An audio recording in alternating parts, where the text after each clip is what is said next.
Salut à tous et bienvenue sur ce podcast Atomic Leaders. Je suis Romain Tisnet, je suis le fondateur de Talentlers, une société qui accompagne les organisations et les talents sur tous les sujets people et du leadership. Ce podcast, d'où ça vient? En fait, avec Clément Trinquart et Florent Cochet, mes associés sur Club Trust, on a lancé un podcast vidéo, le Talent Club, que je t'invite à suivre sur YouTube et LinkedIn. En faisant cet exercice, je me suis dit que ça pourrait être sympa d'avoir un format un peu plus court en audio pour interviewer des managers et des leaders du quotidien, pour documenter tous les apprentissages et puis surtout leurs best practices qui nous font avancer et justement qui nous font progresser. Et c'est là que ce podcast est né. Atomic Leader, le podcast, c'est parti.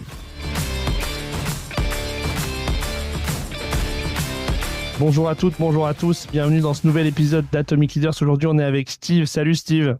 Salut Romain. Écoute Steve, merci beaucoup d'avoir accepté cette invitation. Alors pour ceux qui connaissent le podcast, vous le savez, on a différents formats. On a un format où on interviewe des personnes sur leur parcours et puis on a un format que moi j'aime beaucoup qui s'appelle le format Masterclass.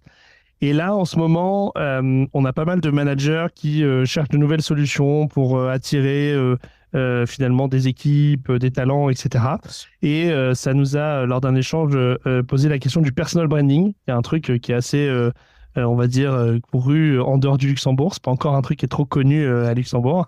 Et je trouvais chouette d'avoir ton input là-dessus, Steve, si tu es OK avec ça. Oui, merci beaucoup pour cette invitation, Romain. Je suis ravi. Bah écoute, merci à toi. Alors tu connais le format, ça va durer à peu près 30-40 minutes.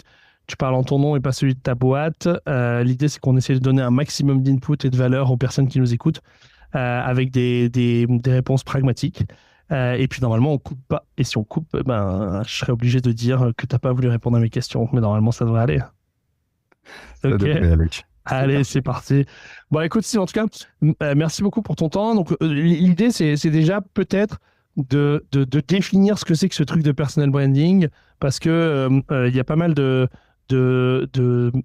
on va dire de malentendus ou d'interprétations sur ce truc-là.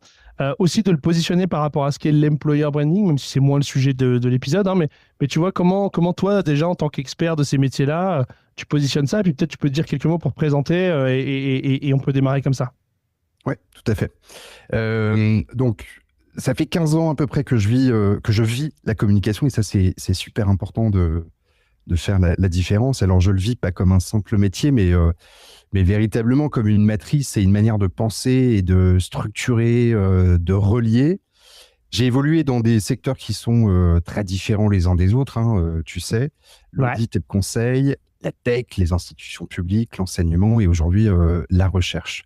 Et ce qui relie tout ça finalement, c'est vivre cette communication, pas comme un outil de façade, mais vraiment comme un levier de transformation.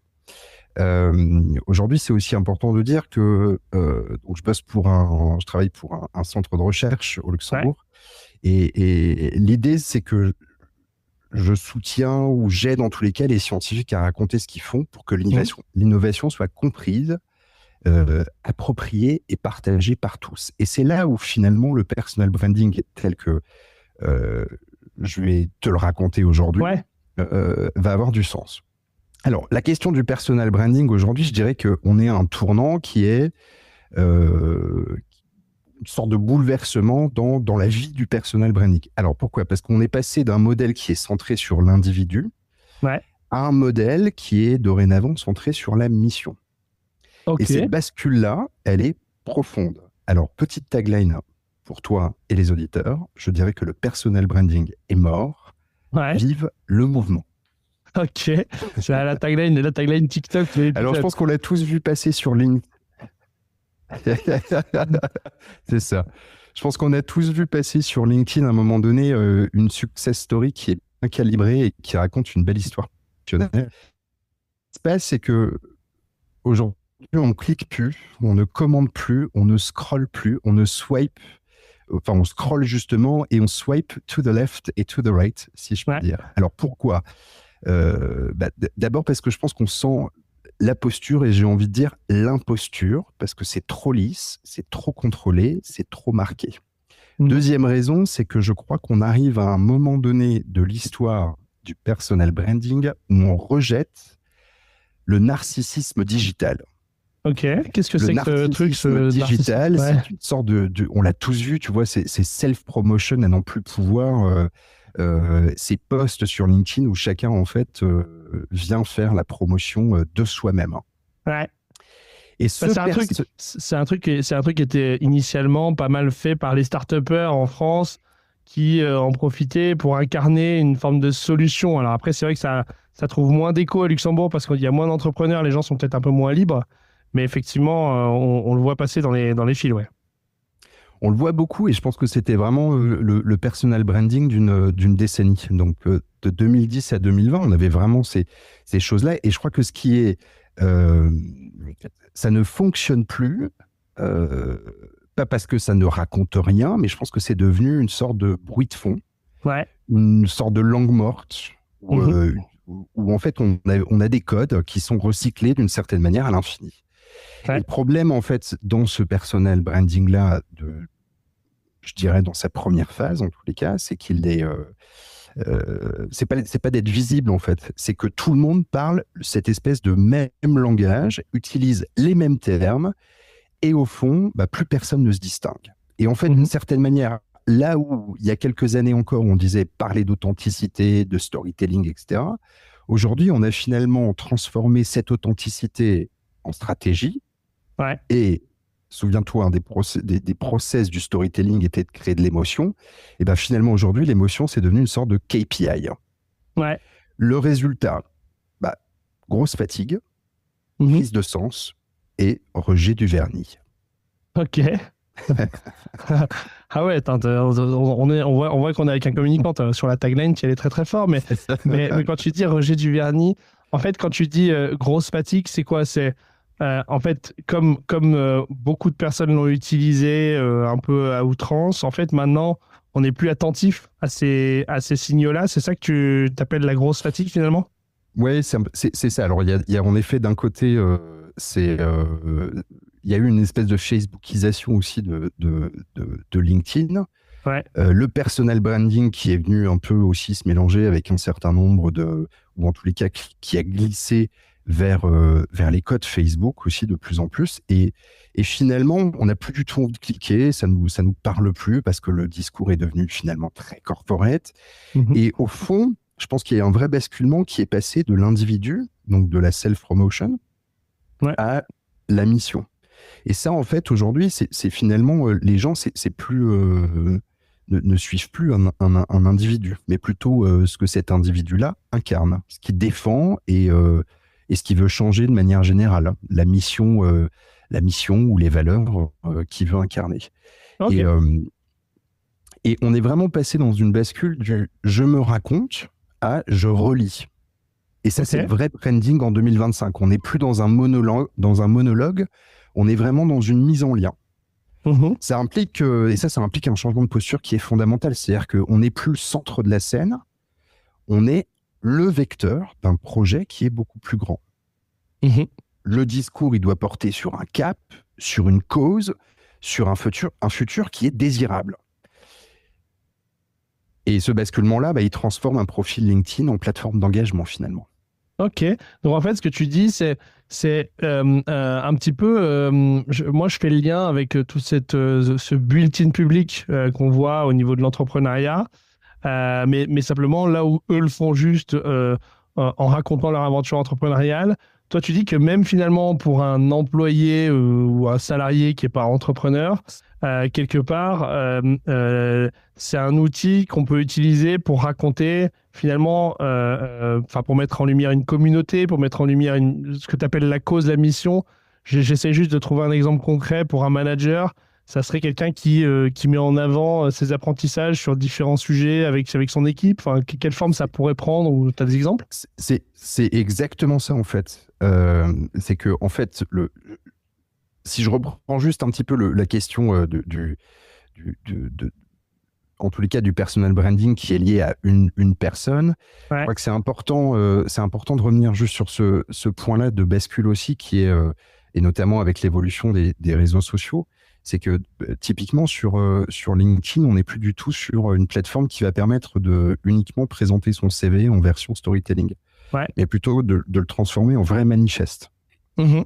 Et ça, euh, les profils qui finalement attirent, ou qui vont attirer, quand je dis attirer, c'est pas uniquement de l'ampleur, mais qui vont attirer en fait une communauté, c'est ceux qui affirment une voix et pas juste une compétence. Ça, c'est important. Ok. Ceux qui prennent position, c'est pas juste pour une fonction.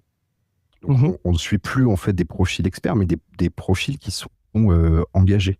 Des gens qui osent dire, voici ce qui me révolte, voici ce que je veux contribuer à changer. Et ça, c'est ce que j'appelle le branding par capillarité. Donc, en fait, on devient une sorte de relais d'énergie. Une parole qui circule parce qu'elle fait écho à quelque chose qui est plus grand, dans un monde qui est saturé de contenu. C'est aussi ça, en fait, la raison pour laquelle on scrolle beaucoup. Parce qu'on est saturé par du contenu. Ok. Et en fait, et ça, posture qui a créé de l'impact. Ouais, pardon. Ouais, ça, c'est possible. Alors, je reprends le point. Ça, en général, quand tu es CEO d'une société, c'est possible. Puis en général, tu as des communicants dont tu peux faire partie qui s'occupent de ce travail-là. Mais aujourd'hui, j'ai le sentiment que finalement, il y a un monde dans lequel chacun, à son niveau, peut prendre la parole et peut faire différentes choses en tant que salarié, tout ça. Enfin, comment ce truc-là, à quoi il faut faire attention quand tu es salarié? Enfin, tu vois, comment tu articules ce truc-là qui est intéressant? Je pense que grosso modo, à partir du moment où tu es prêt à incarner ce personal branding, à l'avoir, déjà, tu rejoins une entreprise qui te ressemble et qui a des valeurs qui sont quand même en lien avec toi. Ouais. Ça, c'est la première chose. La deuxième, c'est qu'en effet, si tu parles d'un... Je sais pas, si on prend par exemple une ingénieure qui se bat pour la place des femmes dans l'industrie ou pour d'autres communautés dans un secteur particulier, elle va documenter ses actions, ses rencontres, ses combats. Elle va pas communiquer uniquement, elle va embarquer tous ces gens-là, elle va leur donner une voix. Elle va leur donner sa propre plateforme pour engager derrière. Et puis d'ailleurs, elle pourrait même créer un groupe digital plutôt que de créer juste un groupe en son nom. Ouais. Et tirer parti de ce collectif-là plutôt que de... C'est un peu ce que tu fais d'ailleurs, Romain. C'est-à-dire que tu crées en fait finalement des plateformes qui défendent un mouvement aussi d'une certaine manière ou une manière de penser. Ouais. En fait, ça résonne pas mal ce que tu dis dans ce qu'on essaie de faire sur We Are, tout ça. Il y a un truc que j'ai pas encore bien craqué, c'est le passage, et tu as dit le mot-clé qui moi m'intéresse vachement, c'est le passage d'une audience à une communauté. Tu sais, en ce moment, il y a pas mal d'outils, type Discord, etc., où on crée des communautés d'engagement, etc., sur des causes. Comment ce truc-là, toi, tu le vois? Comment ça s'articule? Et finalement, comment on le raccroche à l'action d'un individu? Tu vois, je reprends l'exemple qu'un super exemple de l'ingénieur là, qui se bat pour les femmes dans l'industrie. Je trouve canon. Finalement, c'est quoi les leviers qu'elle a à sa disposition pour pouvoir avancer là-dessus? Et comment toi, par où tu l'attraperais en fait si tu devais le faire, si tu devais la conseiller? Mais, en effet, déjà, je crois qu'il y a déjà un gros travail à faire qui est hors écran. Ouais. Okay. Je crois que ces convictions-là, à un moment donné, il faut, justement, puisqu'on est dans une authenticité qui est radicale. On n'est pas dans une authenticité qui est mise en scène. Je crois que la première chose, c'est d'abord, en effet, de relier un maximum de personnes. Si on veut vraiment créer une communauté, ça veut dire qu'on est à plus qu'une personne. Ouais. Donc, et ensuite, une fois qu'on a créé ce collectif-là, il faut, en effet, à mon avis, se mettre d'accord bien réfléchir aux éléments de langage qu'on va communiquer. Alors, pas pour, encore une fois, pas pour bullshiter, si je puis dire, mais juste pour être certain que ces éléments de langage-là sont universels, qui sont compréhensibles de manière universelle selon aussi les communautés qu'on défend. Ok. Typiquement. Donc, ça veut dire, en effet, à un moment donné, se poser, se dire, qu'est-ce qu'on fait? Sur quelle plateforme on va communiquer ça? Et comment j'ai envie d'être... que ce message-là, il passe. Est-ce que c'est un message? Est-ce qu'on a envie de lui donner une force qui est radicale? Est-ce qu'on a envie d'être de quelle manière? Donc ça, j'ai envie de dire, ça dépend aussi du projet qu'il y a derrière, de ce qu'on défend, de la mission, de la vision. Mais je dirais que la première chose, c'est vraiment authenticité, création d'abord d'une communauté, évidemment, être authentique, mais de manière radicale. C'est-à-dire Ouais, j'aime bien là ça. pour se mettre en scène. On laisse passer des failles parce que même dans ce process finalement d'authenticité, dire que je ne sais pas, ou même j'ai changé d'avis, mais en fait finalement c'est ça qui crée du lien, et parce que c'est tellement vrai. Ouais. La deuxième, c'est de se poser la question du pourquoi. Mhm. Quel combat est-ce qu'on porte? Quelle mission est-ce qu'on porte? Ouais. Ok. Euh, et ça, c'est important de se poser cette question-là. Mhm. Parce que est-ce qu'elle va servir? Est-ce que juste répondre à cette question-là, c'est est-ce que ça sert à une cause, un sujet, une vision? Et seulement à ce moment-là, ça va résonner une fois qu'on se pose un peu ces questions-là. Et puis la relation, parce que en fait, le personal branding, c'est pas du tout une vitrine. Enfin, c'est plus une vitrine. Ouais. C'est vraiment un dialogue. Plus Mhm. on va écouter, plus on va être pertinent. Mhm. Plus on va être impliqué, plus on va être suivi. Même si le but, au final, ou in fine, c'est pas d'être suivi à outrance par n'importe qui, etc. Mais c'est juste de pouvoir créer cette espèce de communauté aussi. Donc, je dirais que le personal branding, en 2025, en tous les cas, ce n'est pas sur moi, mais il est porté par moi. Mhm. Ok. Ouais, on communique plus sur qui on est, mais plutôt sur ce qu'on fait collectivement, quoi, ou ce Exactement. qu'on pense collectivement. Euh, euh, J'essaye de le reconnecter à un truc, parce que en fait, il y a une espèce de dichotomie avec l'employer branding. Donc là, l'employer branding, c'est un autre métier, c'est un autre domaine. Il y a beaucoup de... alors ça, c'est un mouvement qui date déjà depuis pas mal de temps, hein, l'employer branding, où justement, on utilise les outils du marketing pour attirer des talents dans le cadre du recrutement. Moi, ce que j'expérimente pas mal, notamment, c'est intéressant parce que tu vois, par exemple, Atomic Leaders, il y a des participants qui se sont amusés à mettre dans les annonces l'épisode d'Atomic Leaders dans leur annonce de recherche de candidats, en disant si tu veux savoir pour qui tu vas bosser, écoute ça. Et donc, je trouve ça super. Et puis, l'idée, c'est de se dire, ça crée ce truc de manager's branding qui est quelque part, le candidat, il va plus choisir AXA, ou enfin, j'ai AXA au hasard, ou Société Générale, parce que il y a un super campus ou une salle de sieste et des trucs comme ça.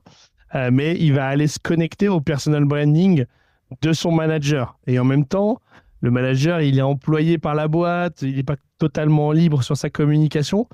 Si, comment on pourrait articuler tout ça dans une boîte? C'est-à-dire, tu vois, comment selon toi, on pourrait travailler sur ce manager's branding en le gardant un peu lié à la communication corporate, parce qu'il faut, et en même temps en laissant cette authenticité un peu, alors peut-être un peu moins radicale, transpirer pour que les gens s'y connectent. Comment, si tu avais cette mission, par où tu l'attraperais? Je crois que, alors encore une fois, hein, il faut pas être en conflit de valeurs Ouais. avec son employeur, ça c'est quand même la première chose. Il faut être attentif, en effet. Dans le passé, c'est des points sur lesquels j'ai travaillé. Il y a deux choses, c'est que en effet, l'intérêt en effet de l'entreprise est de faire de l'amplification de contenu. Euh, et donc de laisser passer un certain nombre de messages aussi ou d'éléments de langage qui sont un peu plus institutionnels. Maintenant, je crois que en tant qu'employé, il faut pouvoir aussi faut mettre une frontière sur ce qui est communicable et pas communicable, et jusqu'où l'employé peut aller, en tous les cas, Ouais. dans l'amplification ou l'incarnation d'un certain nombre de messages de l'entreprise. Ouais. Je crois que ça, c'est super important parce que comme on parlait tout à l'heure d'authenticité un peu radicale, il faut pouvoir trouver, en fait, et c'est peut-être là, en fait, la clé, et c'est comme ça que je le prendrais, trouver des champions, en fait, d'une certaine manière, Ouais. de cette parole-là. Alors ça, c'est plutôt, là, c'est plutôt le communicant qui parle. Mhm, ouais. Mais je le prendrais en process plutôt comme ça, avec quelques champions, et puis donner en tous les cas un périmètre qui est assez clair, jusqu'où en fait on peut aller, en tous les On cas, pose un quand cadre. on parle, exactement, quand on parle de l'entreprise, ou quand on va récupérer un certain nombre de contenus, Mhm. et ce qu'on peut en faire. Ok. Alors c'est pas évident à mettre en place, évidemment, mais Ouais. mais je crois qu'il faut vraiment laisser la place. Et ces champions-là, en fait, la vertu qu'ils ont, c'est qu'ils vont pouvoir aussi insuffler l'envie aux autres employés d'être aussi porte-parole finalement, et d'être aussi de devenir média et de pouvoir à un moment se dire. Alors, c'est beaucoup plus facile dans le secteur dans lequel je travaille parce que dans la recherche, en effet, on va être basé sur des faits scientifiques et on va pouvoir à un moment donné se raccrocher à quelque chose qui est hyper tangible.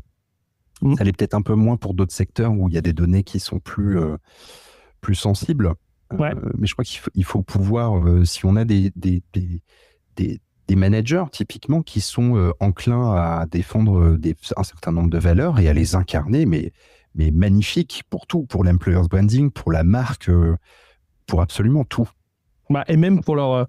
parce que quelque part, c'est même pour un CAPEX d'employabilité personnelle, parce que quelque part, cet actif, il appartient à la boîte le temps que la personne reste. Mais à un moment donné, il suit celui qui l'incarne. Tout à fait. Ouais. C'est ces sujets que moi, je trouve hyper intéressant parce que c'est assez peu, finalement, commun à Luxembourg. Qu'est-ce que tu penses de tout ça au niveau du Luxembourg? Donc, tu as parlé de personal branding en général. Est-ce que toi, dans ton métier ou dans ton expertise, tu vois des trucs peut-être en veille, en dehors du Luxembourg, sur tous ces sujets-là de communication, personal branding, manager branding, etc., qu'on ne fait pas trop chez nous et comment tu t'analyses un peu ce qui se passe dans le Grand-Duché? Ouais, je dirais pas que en tous les cas le personal branding et qu'au Luxembourg il n'est pas utilisé. Honnêtement, depuis que les réseaux sociaux sont en place, donc en tous les cas et démocratisés. Ouais. Je dirais que moi j'ai vu beaucoup de self-promotion et du personal branding tel qu'on le faisait sur la décennie 2010-2020. Ça, je l'ai beaucoup vu. Tu veux dire dans des médias type Paper Jam et des choses comme ça? Non, vraiment sur des profils sur des profils réseaux sociaux. LinkedIn, réseaux sociaux qui sont vraiment où en fait les gens font de la self-promotion quoi. Sur des projets qui par exemple qui ont nécessité une équipe derrière, qui ont nécessité peut-être des choix radicaux, etc. et qui revenaient en fait qu'à une seule personne. Donc cette espèce de self-promotion pour servir en fait juste ton indicateur d'employabilité ou juste faire mousser sur ton LinkedIn, c'est vraiment ça en tous les cas que je dénonce. Mais plutôt de servir derrière une cause. Donc ça, Luxembourg, j'en ai vu vraiment. Ce que j'ai moins vu en effet, c'est ce personal branding qui va servir une cause. Et qui va servir un mouvement. Ça je l'ai pas encore complètement vu, même si, évidemment, moi j'y crois, donc foncièrement, j'ai quelques exemples de personnes qui le mettent en place, et toi, tu es un super exemple aussi, de derrière, d'utiliser ton personal branding, finalement, pour créer derrière une communauté. Les premiers échanges que j'ai eus avec toi, c'était sur de la création de communauté derrière. Ouais, c'est vrai. Donc, et nos premiers échanges datent d'il y a 2018-2017, quelque chose comme ça. Ouais, ça fait 7-8 ans. Ouais. Et on se connaissait avant, mais effectivement. Mais t'as des exemples de trucs intéressants ou innovants, des communautés à Luxembourg ou pas d'ailleurs, des trucs que tu identifies comme étant, que toi tu suis et que tu trouverais intéressant qu'on regarde? Alors là, je les ai pas tout de suite en tête, mais il y a en fait sur absolument tout. Mais par exemple, j'ai des collègues d'autres instituts qui ont de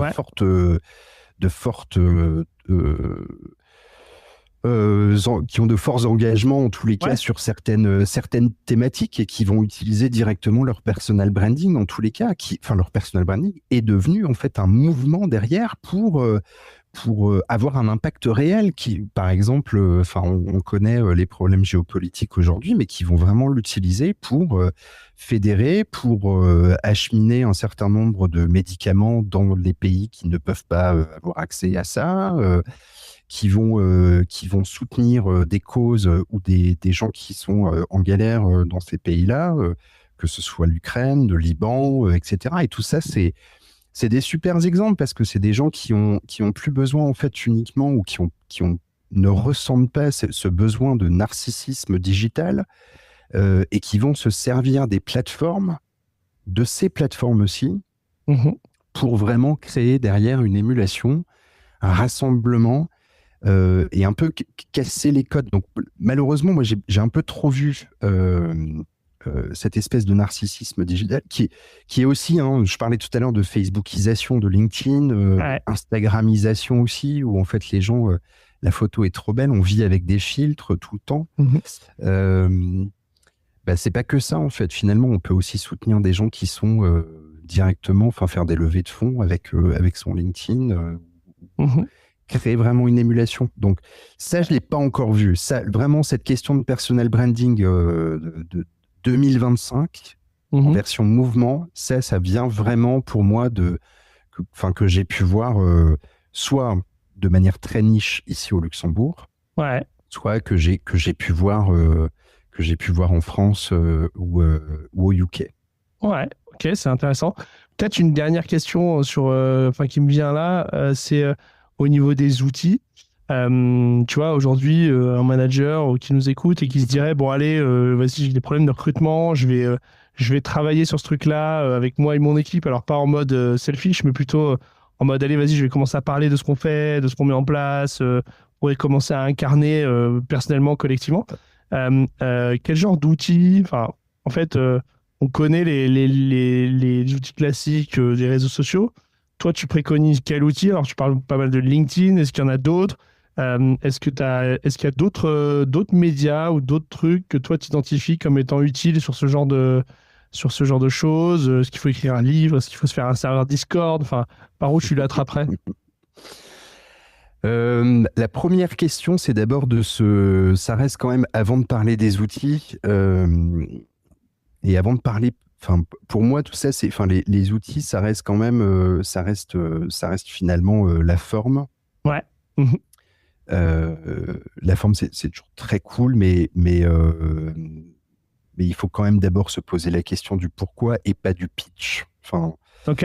on a longtemps parlé de pitch, mais vraiment, il faut réfléchir à ce qui nous fait ou ce qui fait tenir la personne et pas ce qui te fait vendre, quoi, d'une certaine manière.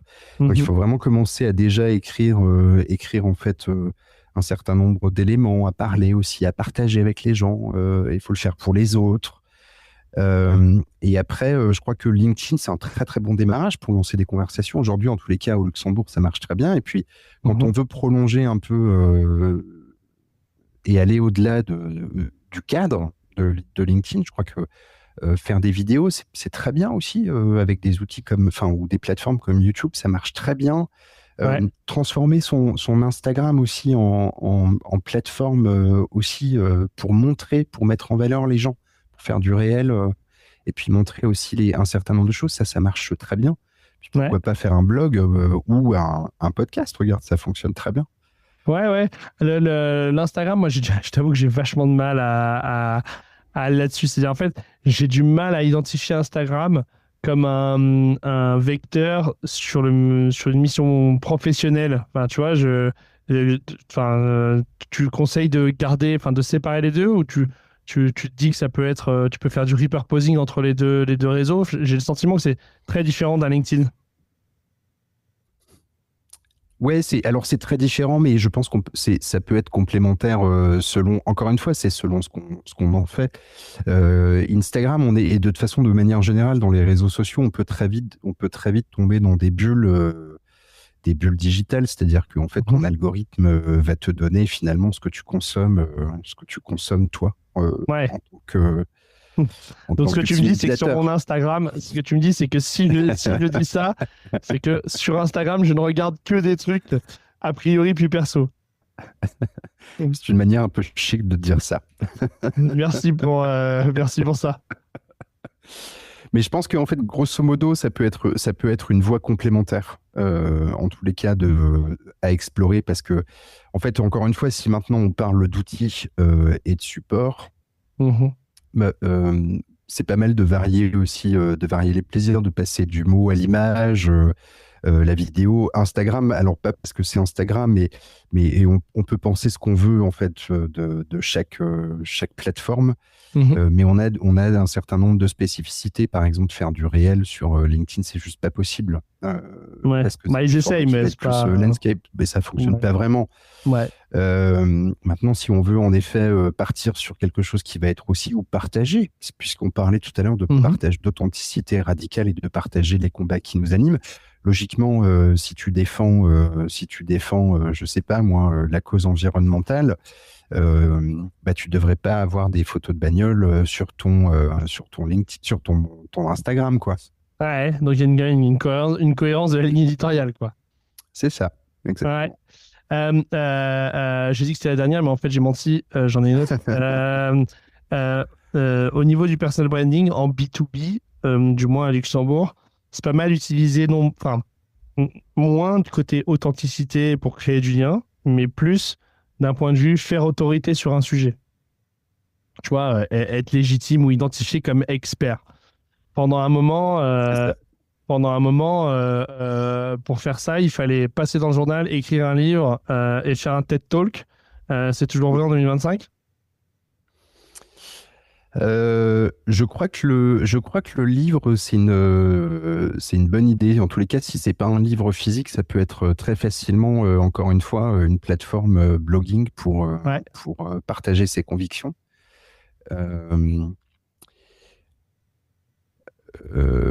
Est-ce qu'il faut faire encore un TED Talk ou est-ce que, par exemple, il faut venir à ton podcast et parler de ses convictions ? Ça, c'est tout à fait valable.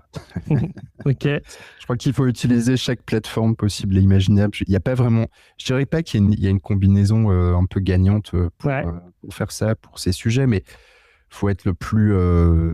Encore une fois, je pense que le plus important, c'est de pouvoir partager ça avec d'autres personnes. Mais je crois que c'est important de pouvoir, en tous les cas, le partager un maximum. Alors, si on est à l'aise avec la rédaction, alors oui, effectivement, un livre, un blog, un espace blogging, oui, carrément. Dans les médias, aujourd'hui, je ne sais pas si c'est vraiment... si je le ferais, en tous les cas, pour des convictions personnelles.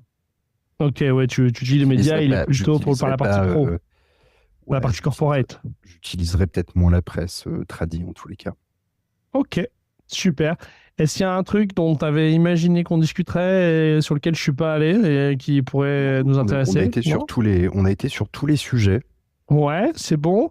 Écoute, moi, je trouve ça vachement intéressant. J'aime bien l'idée de documenter une action et pas une personne. Alors, c'est effectivement ce qu'on essaye de faire. Alors après, on ne fait pas forcément avec les outils du marketing ou toutes les compétences du marketing, mais je trouve que c'est assez sympa. Je me mets à la place d'un manager, d'un leader, etc. Et j'ai identifié quelques personnes à Luxembourg. Tu sais, pendant un moment donné, il y avait la CEO d'AXA, Myriam Brandberger, je ne sais plus, qui était passée, qui avait fait un super travail là-dessus, ou qu'elle avait été assez bien identifiée, notamment en attraction des talents. Je trouve qu'il y a quelques personnes à Luxembourg qui ont pris cette vague-là. Et je vois quelques managers de proximité. J'en vois là des managers de chez Grant Thornton et différentes boîtes qui commencent à doucement prendre la parole, essayer d'expliquer ce qu'ils font et comment ça avance. Donc c'est pour ça que ça me tenait à cœur de faire cet épisode et d'encourager un peu les gens à documenter tout ça, parce que finalement la proportion de communication corporate par rapport à la communication des vraies personnes, enfin des vrais gens, elle est un peu élevée à Luxembourg, hein. On est quand même sur un 90-10. Et je sais pas si c'est la cause que je défends, mais en tout cas, j'aimerais bien que ça se rééquilibre un peu plus. Et grâce à ce que tu as partagé avec nous, je pense que ça va en tout cas nous donner des idées. Donc merci beaucoup, Steve. Merci à toi, Romain. Écoute, merci beaucoup. Merci à tous de nous avoir écoutés. On espère que vous prenez autant de plaisir à écouter les épisodes que nous à les enregistrer. Vous avez vu qu'en fait, en authenticité radicale, on les prépare pas trop. On essaye d'y aller justement live pour essayer de rebondir au maximum là-dessus. Si vous avez des questions, n'hésitez pas à nous contacter. Sinon, on vous laisse faire votre boulot de liker, partager, vous abonner, tous ces trucs-là. Et puis on vous dit à la prochaine pour un autre épisode d'Atomic Leaders. Bye bye à tous, salut!